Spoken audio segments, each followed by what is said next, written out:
Okay, so here is I have two truths for you. The first truth is I had a stroke on June 4th. Mhm. So if I end up losing my words, I'm sorry, but I don't think I will. But that's just sort of fair warning. The second truth is I don't have a specific agenda today. So I thought that we could maybe kind of have this either be somewhere between more of a conversation and or at least very much addressing things that you folks want to talk about. Is that all right? Cool. So does anybody have anything on their mind? Go ahead and unmute if you want to ask a question. Yeah.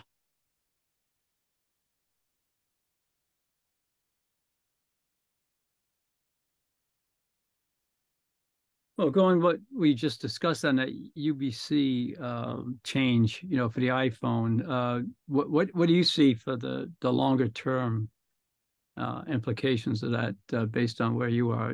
One of the things we mentioned was the power bank issues and things like that. A lot of people use power banks, but in general, what do you see? Do you see this as a positive, or can Apple capitalize on this, or what?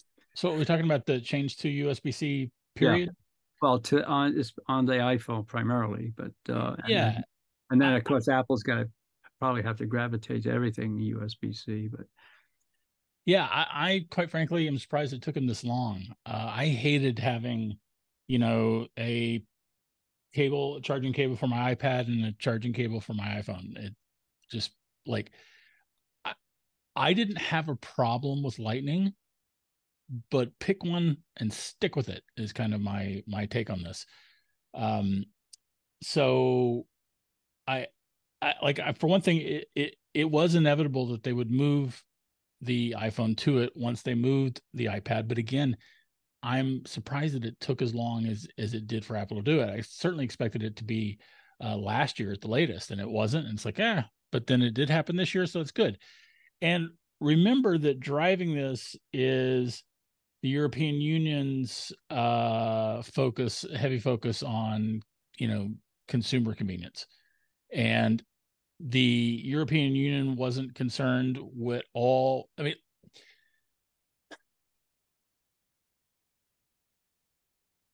when Apple introduced Lightning, I think most competing devices were using micro USB, right? And that's a piece of garbage. That is like a nightmarish charging standard. I think for one thing, you've got to have the cable to go the right way, and it's very very slow, and it does very little data. So Apple introduced Lightning, and there was grumbling immediately about the fact that Apple was using proprietary cable because the European Union, in particular, tends to think of anything proprietary as bad.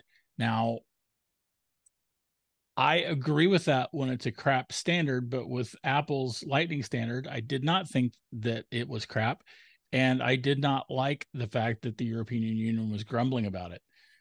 But once USB-C became an option and then Apple moved to it, again, it was fairly inevitable, and it doesn't really make much sense for a long time. I was worried that Apple was going to have to do one thing for Europe and one thing for here in the States, and that would have been uh, not good for Apple, and it probably would not have been that good for us as consumers. So this move to USB-C, I mean, the only real thing is going to be what eventually replaces it, and how long is that going to be? Um, I imagine that we'll probably be with USB-C for the next, I don't know, 5 to 10 years, probably. And um, and also, too, as more and more people have the wireless charging options, we're probably not going to think that much about USB-C. Is when you just put your phone on the thing and you just like don't even think about it. It doesn't really matter the cable that's coming into the charging dock. So all in all, I think it's a good move. it's faster. It is more capable than Lightning. So Marcus Brownlee, anybody know who he is? Yeah, I got at least one nod, and he makes great YouTube content. He is very fair to Apple, and I think overly fair to Android, but that's probably my bias. And his content is always super smart. He did a thing where he tested all the various combinations of plugging USB-C devices into the iPhone just to see what would happen. And the fact that if you plug in a USB, if two iPhones or two, well, certainly two iPhones, I don't know about an Android device, but if you plug in two iPhones, they do a handshake and they figure out which one has the least battery. And then the one with the most battery proceeds to charge the one with the least battery, at least until the one with the most battery is empty. But if you if you plug in oh gosh darn it, now I can't remember all the combinations, but that alone I think is a very cool thing that Apple's doing with USB-C, or at least that the USB-C is allowing Apple to do. And so I don't know, I was thrilled with the change to USB-C. I'm thrilled to not have to bother keeping a lightning cable around, except of course to choose to charge my AirPods Max, but I guess that's another question. So yeah, that's my take. The USB-C, when you plug it into your iPhone, is it polarity constant? In other words, you can only put it in one way, or can you turn it over? You can turn it over. That's one of that was the thing that when we first I was doing a podcast with Jeff, and I was saying that Apple was not going to change from a proprietary charger, because Apple manages to make a lot of money from its Made with iPhone program, and that is largely dependent upon Apple controlling the Lightning protocol so that they can control who can use it. And I was saying that there's no way that Apple was going to, the Apple could leave Lightning, but it wouldn't do it unless they were moving to proprietary, a new proprietary Lightning 2 or something. And of course I was wrong. But Jeff, anyway, I remember very specifically because I thought that that USB-C would have to have a right way to plug it in, is basically what you're talking about. And I remember thinking that, and then Jeff telling me that no, you can put it in any way you want. And then I was sold. It's like, oh, okay, well that makes sense, and that's probably what Apple's going to do. So you can plug it in either way. Don't even have to think about it, and it doesn't snick in the same way. I'm looking for a Lightning device here. So Lightning has a certain way it feels when you first put it in, and when it's got that initial resistance, and then that click. It's actually quite lovely to plug it in, if you'll pardon the expression.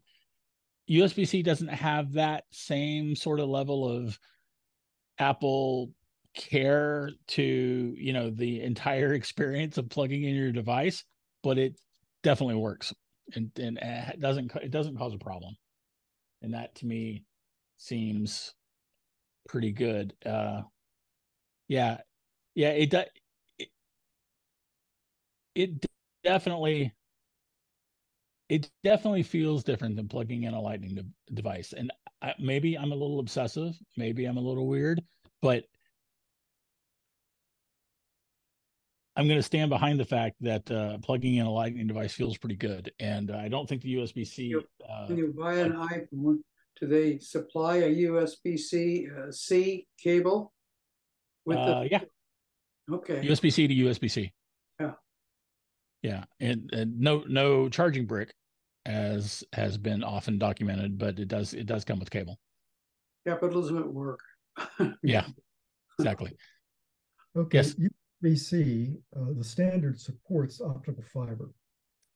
Do you foresee that becoming adopted widely? Oh, well, I don't know.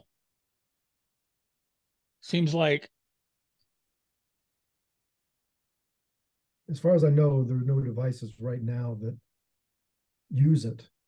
Yeah. Well, maybe I'm wrong about that because Amazon will sell you a USB-C optical fiber cable for $104. Wow, that's very nice of them. Yeah. That's very nice of them. But I, that is an interesting question because I mean, Apple is usually the company that pushes these standards along, right?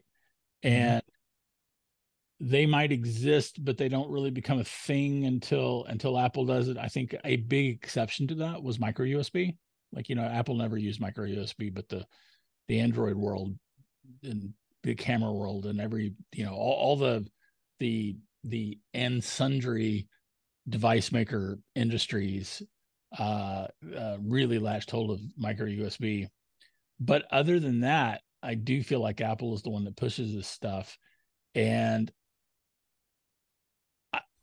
you know, I'm wondering if the cost of the cables is what would keep Apple from doing that. it'd have to be something that is really going to make use of the data rate. And I don't see that myself. I think that the move is to wireless for all transfers. So yeah, it seems like I could see the Macs possibly developing one port for that, for those fast data connections.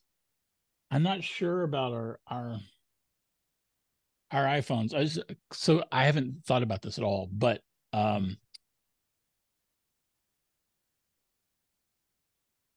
yeah, I don't know.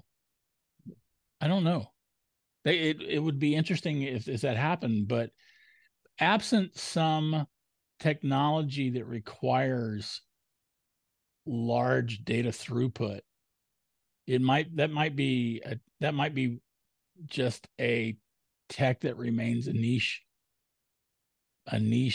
product within the USB-C world.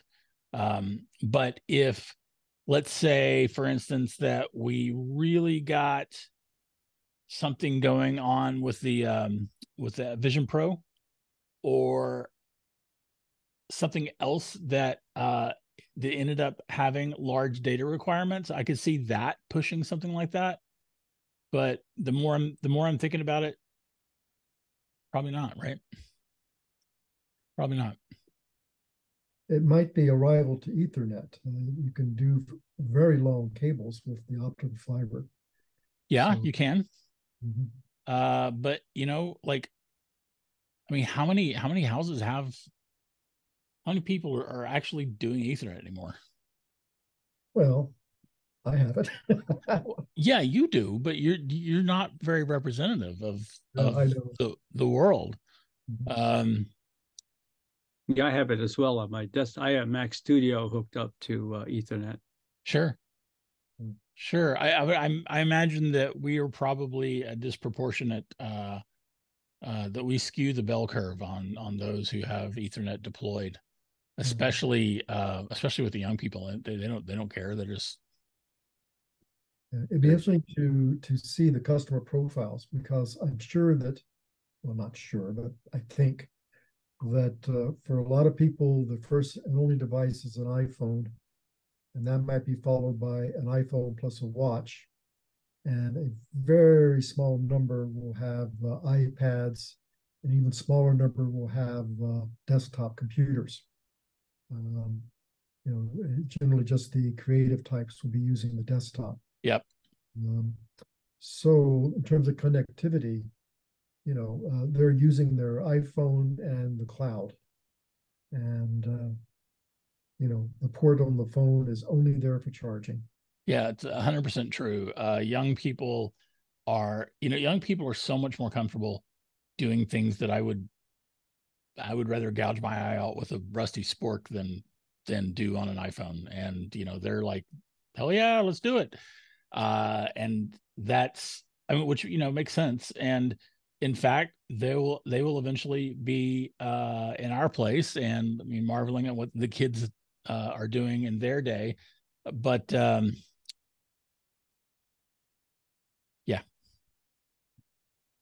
Any other thoughts, questions, ideas?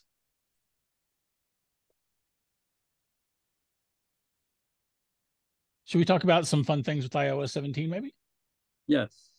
So I have this is actually iOS 16.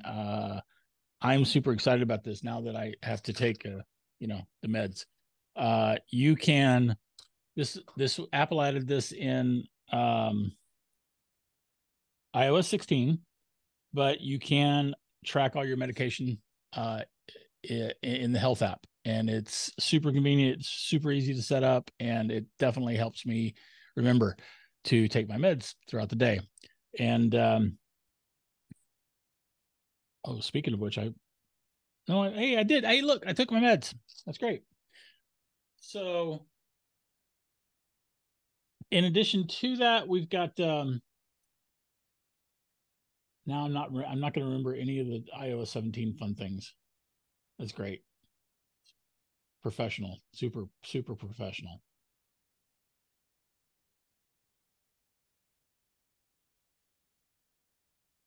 Yeah. So I will mention that in Sonoma, which Jeff Gamet calls like Mac OS wine country, which is, I think, hysterical.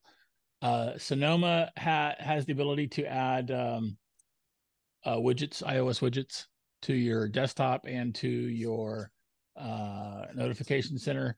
And I think a must widget to add is the battery one, because it'll grabs the battery from my third-party mouse, my Logitech mouse, and then my Apple keyboard and headphones is currently what it's showing. And it's super convenient. And I don't put it on my desktop because I've always got a jillion windows open. I don't know about you guys, but I perpetually have a lot of windows open. And so I don't even see my desktop, and don't even care what my desktop image is anymore, because I just don't ever see it. But so I add it to my notification center, and it works really well. I personally have my calendar widget and my stock widget is what I'm running in it. But it's a really convenient thing if you can make the transition to thinking about going there when you're looking for that information. That to me has been the biggest challenge. What do you think about the addition of the action button to the phone?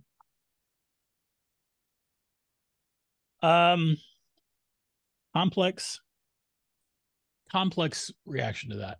So I did change mine to be my flashlight. Got a dog who I'm sure will be barking at any moment.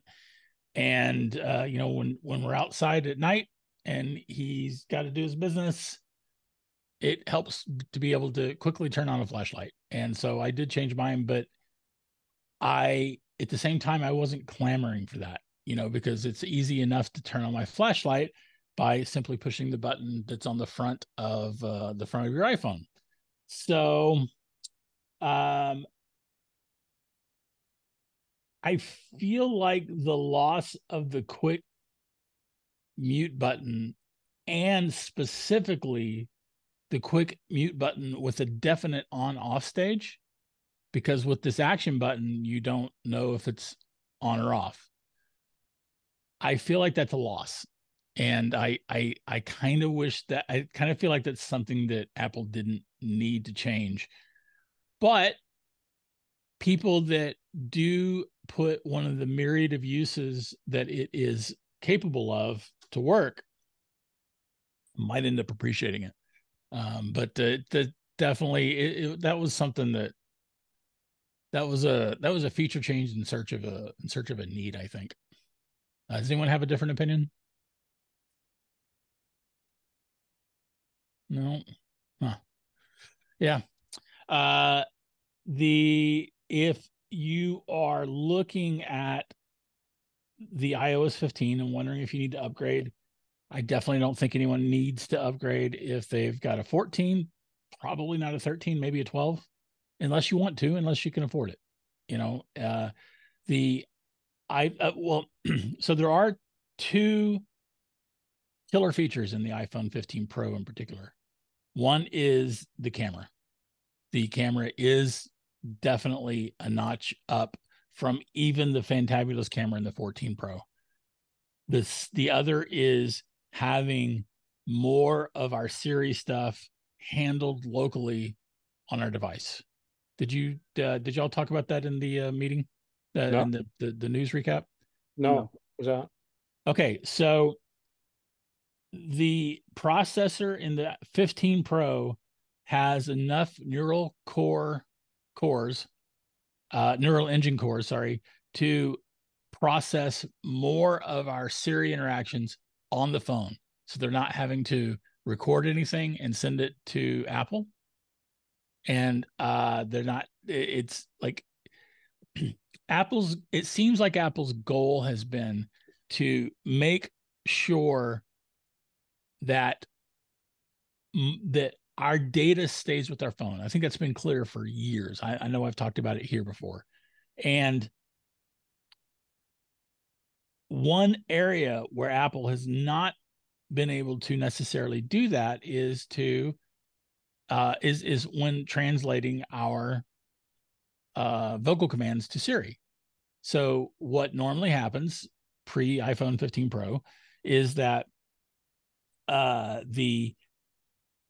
recordings are somewhat processed locally, and then anything needing to be handled by Apple gets anonymized and sent off to Apple for processing, and then it comes back. So you've got that delay for one thing. It's not very much of a delay, but you've got the slight delay when stuff is being sent to Apple, processed, and sent back. With the 15 Pro,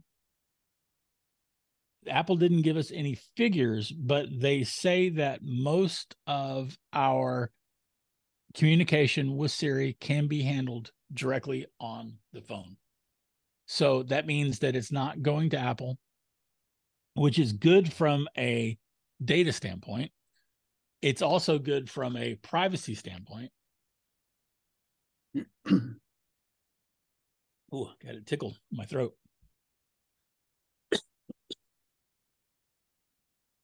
And it's particularly good from a privacy standpoint. Not that I was ever worried about Apple and privacy, but now I definitely don't have to be worried about it. In fact, our Apple Watch 10s and the Ultra 2, which I'm wearing, also are able to handle some of our transactions with Siri on the device. And that to me is, I love that. I love that Apple is able to, I mean, like, if you think about Alexa and you think about Google and you think about whatever the heck Samsung is doing, or, whatever, if you think about the competing services, they're all set up to have everything shunted off to the company, where the company often uses that information to compile their profiles on us. And Apple is not doing that. And I think it's very important. So I don't know if it's 100% of what we do with Siri, but I'm definitely seeing everything be a little bit faster as information doesn't have to go to Apple and come back. I don't know if Apple is hitting 100% of being able to handle everything on the phone, but the fact that they're even trying, to me, is very meaningful. And it's something that I wish Apple would do more to advertise.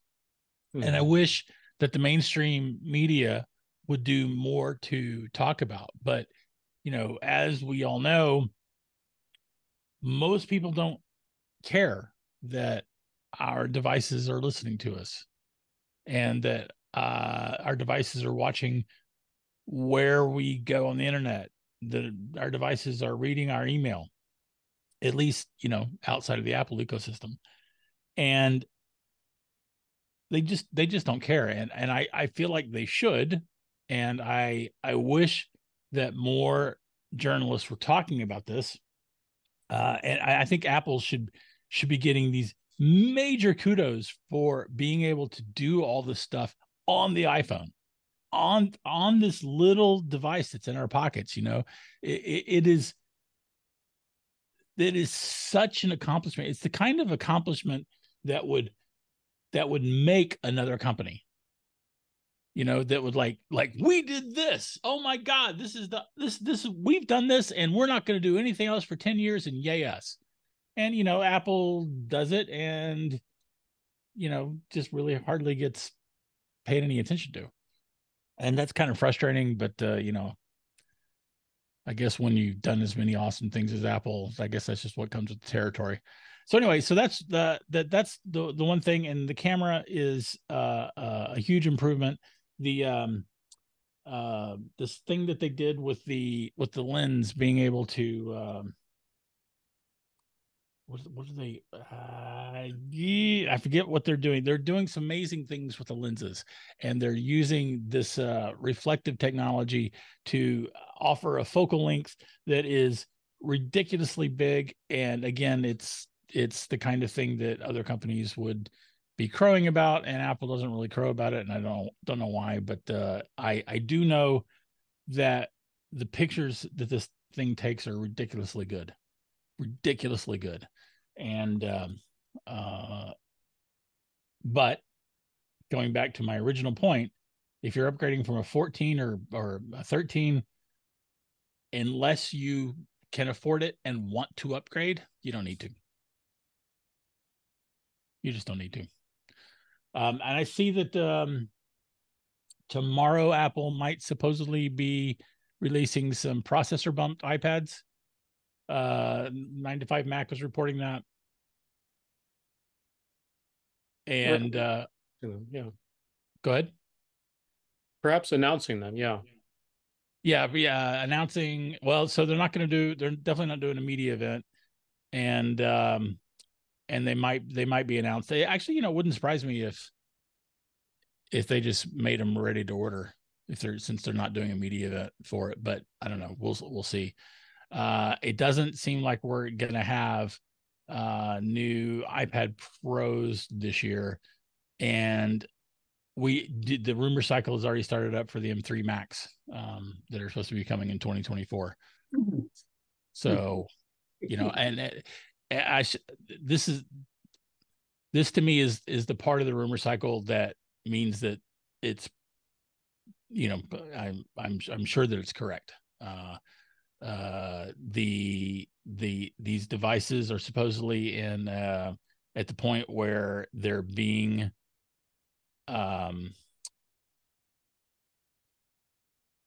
evaluated based on their final form factor. And so anyway, yeah, that's good. But the other thing too is, of course the M3 Max are coming.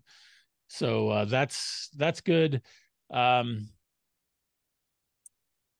Vision Pro is supposedly still on track, and I saw a couple of different articles this week on Apple wanting to make a Vision, like a non-pro version of the Vision.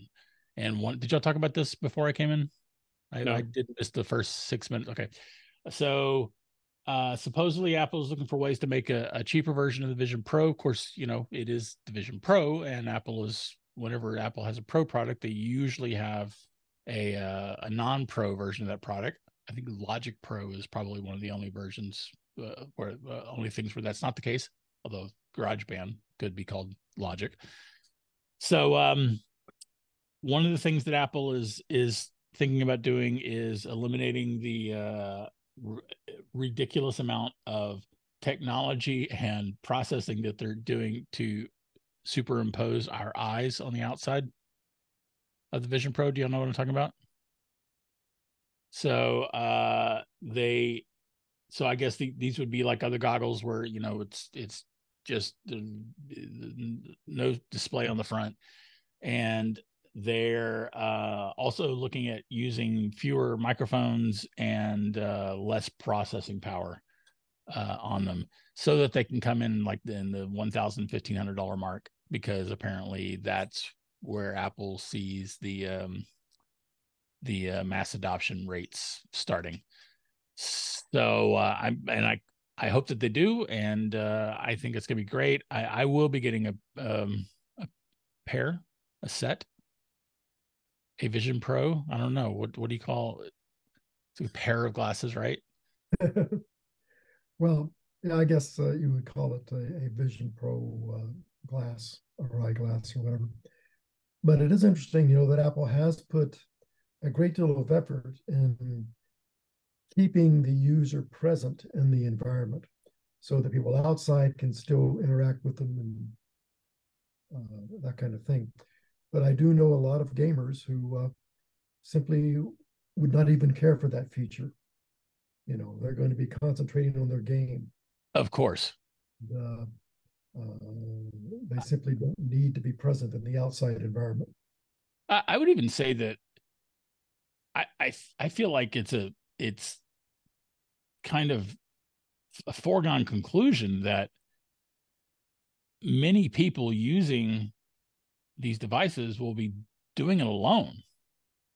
And if you're alone, you certainly don't need to be worried about what the people who are around you can tell that you're doing. So I don't know. I could be wrong about that. I mean, maybe Apple is wanting a world where we're all sitting around in the living room with our Vision Pro on. That just kind of seems gross, though, doesn't it? Well, like I think it was done to basically get ahead of objections where people would say, "Oh my God, this is another way that people are going to withdraw from society and so forth." And Apple is saying, "Well, no, that is not necessarily true." But then there will be consumers who will make their own active decision to say, "I want the lower price, totally immersive unit, and my mother's not going to come down into the basement that often, so we'll be fine." Okay. And I'll also say that Tim Cook over the years has always, when asked about VR, he always kind of poo-pooed it and said, no, it's going to be augmented reality. And then, so an augmented reality was not a full immersion into like put this helmet over your head. Yeah. It was more about, you're going to be interacting in the environment in the real world, and you're going to see these additional enhancements that, flutter around your vision. So that kind of thing strikes me as Apple's, that was their, at least their public underlying philosophy for, the earlier development part of this. I entirely agree. I love that observation. It's an observation that I've made many a time, and I love it. It even goes back to the fact that what they said, I don't know if it's true, but I believe it. They said that one of the reasons why they did Apple Watch was because people were walking around with their phones in their face all the time. And they said, well, how can we get people's phones out, get their faces out of the phones? This is not the way Apple put it, but it's the way I'm going to paraphrase them. It's kind of gross when everyone's walking down the sidewalk with their phones up in their face. It's just, I don't think that's good for society. And it seems like Apple didn't either. And that's one reason why they did the watch. And of course, the reality is that watch, I think it's become much more of a health kind of thing than Apple had originally, I don't know about planned, but anticipated. But it still does. It keeps my phone out of my face for sure a lot of the time. And never mind the fact that my recent screen report said that I've been like on my iPad 8 hours a day. Never mind that. I got a question. Yes. What do you think? Do you think Apple will ever come up with a pair of hearing aids? Oh. Their sound is so much better than what are in present hearing aids, which I'm using. And I just think that if Apple really got their act together, you could have a real whiz bang set of hearing aids. Okay, so don't shoot me, but I think I've got a short answer and a long answer for you. The short answer is no. I don't think that Apple will put out hearing aids per se, because Apple doesn't tend to get that much in the weeds on any of their products. But I do think that it's likely that Apple will have either a subset of AirPods or whatever replaces AirPods eventually, or even or just have this kind of feature be endemic to the entire product line where it essentially is the hearing aid. And they even say you can use this as a hearing aid all you want, but I don't think that Apple will I think that Apple's going to leave that to the medical industry, and that's in part because, again, like I said, Apple doesn't tend to get that much into the weeds in any one product.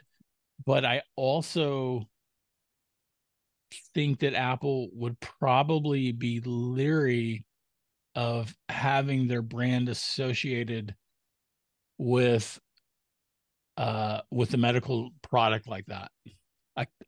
I could be wrong, but I don't think that Apple would do that. But I do think that I mean, the reality is that for many people, AirPods can already be a kind of hearing aid, a kind of hearing aid. And I think that if anything, Apple is going to continue to increase those capabilities in this device, and till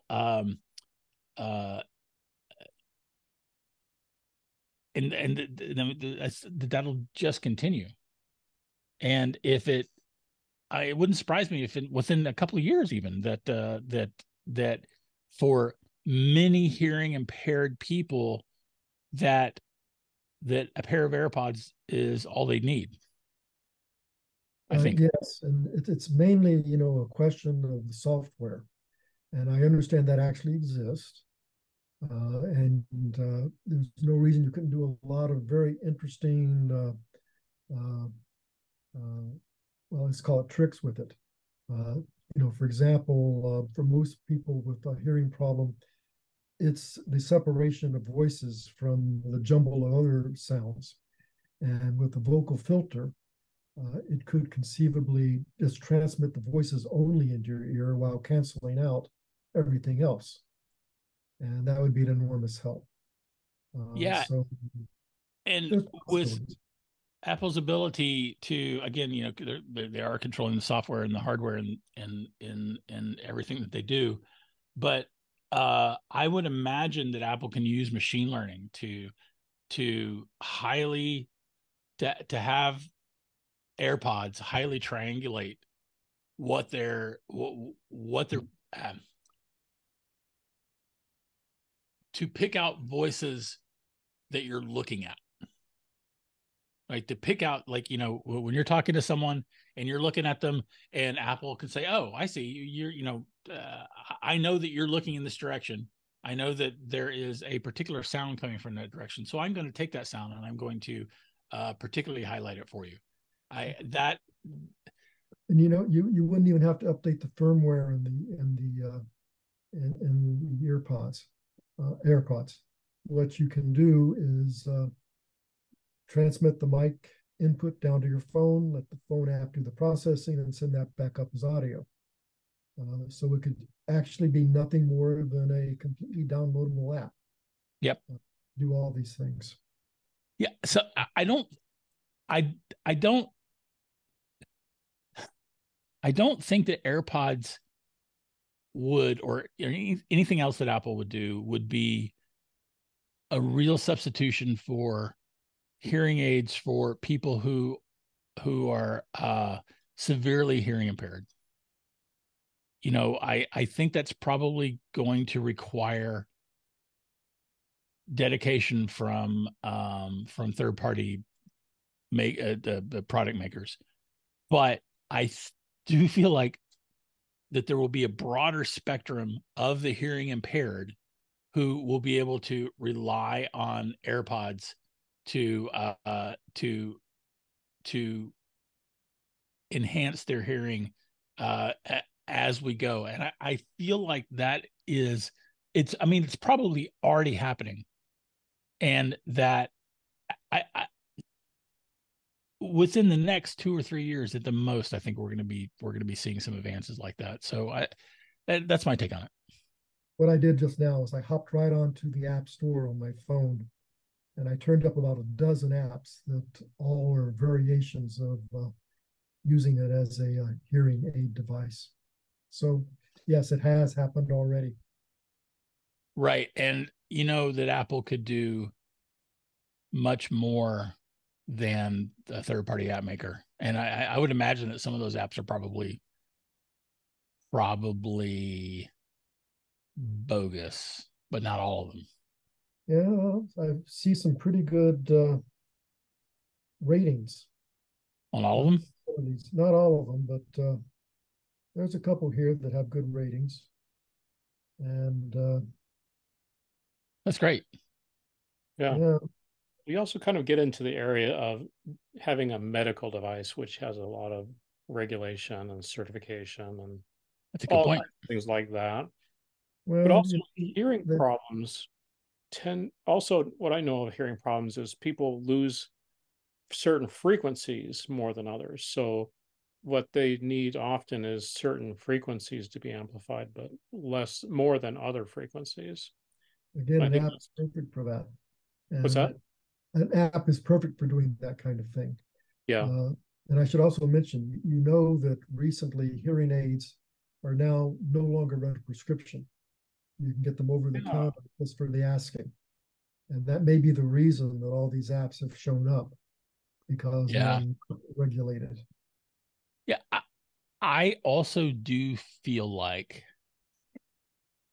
that machine learning, or as the world likes to inappropriately call it, AI, is ideally suited to solving the problem of augmenting audio for the hearing impaired. And because with machine learning, the Apple or whomever could figure out which frequencies you aren't hearing and then specifically tailor the audio that it's feeding you to compensate for that that frequency. And between that and being able to separate voices, especially like I said, directional, like, it knows that you're facing this way, and it's hearing the device knows that source is speaking. There's someone behind that person who's speaking, but we probably don't want to hear them, so we're going to cut them out. I mean, like, all this stuff is doable with machine learning, and I think that Apple has demonstrated a very clear expertise in using machine learning in ways that aren't flashy, and I yeah. One other little quickie. Yes, sir. I was kind of wondering if Apple will ever come up with a pair of glasses that you could use for a heads-up display in a car. Like, just to show the speed and things like that, because a lot of times you see these things on a display panel and you're looking into the sun and you can't read these things that are displayed. But if they're in your glasses, you could see you're doing 35 miles an hour or 40 miles an hour in the corner of your glasses without obstructing the rest of it.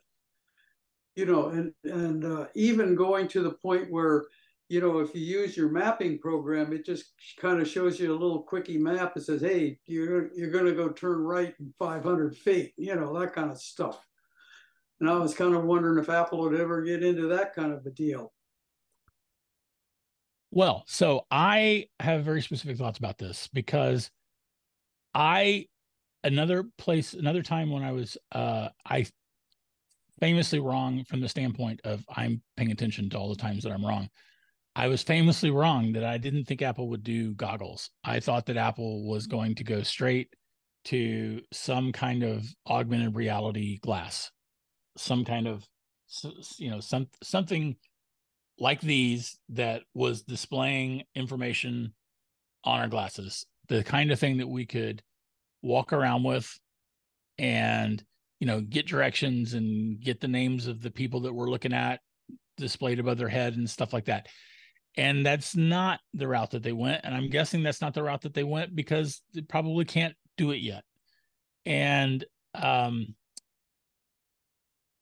if Apple does that, those kind of features that you're talking about would simply be an aspect. I don't think Apple's going to release a pair of glasses for driving, but if Apple did a pair of augmented reality glasses, that's definitely 100% something that you could do with that, is have your car's HUD be on those glasses. So yes, that will come. I don't know how long it's going to be, but that will come.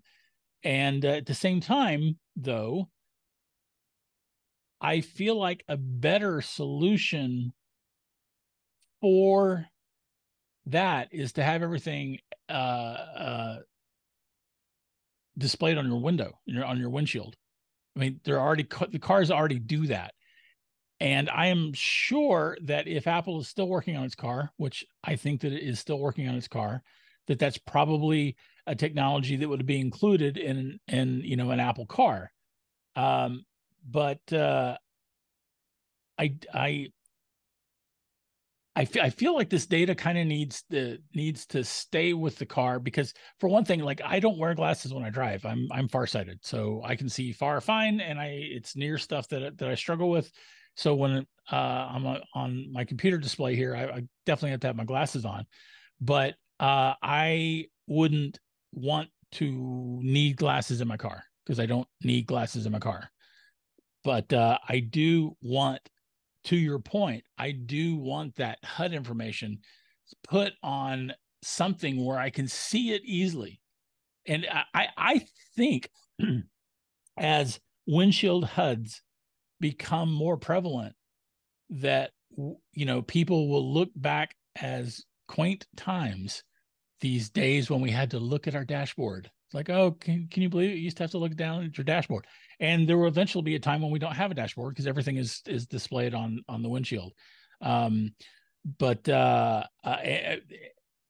if it's not displayed on your windshield, it'll be displayed on something like an augmented reality pair of glasses, which those will come. And then after that, there will be contact lenses that do the same thing. And then eventually the ultimate thing is going to be that we could get an implant, preferably one that's not designed by Elon Musk, but that's another issue, that can display stuff directly onto our ocular cortex.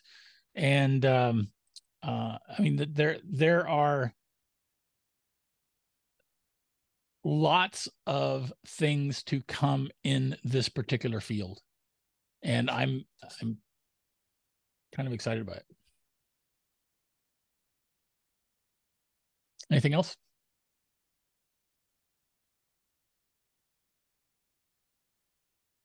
I wish we had new Macs to talk about. I wish we had new iPads to talk about. Yeah. Maybe we can come back tomorrow. Just kidding. Well, you've been on for almost an hour. Do you want to kind of wrap it up? I certainly can. I'm happy to address any other issues.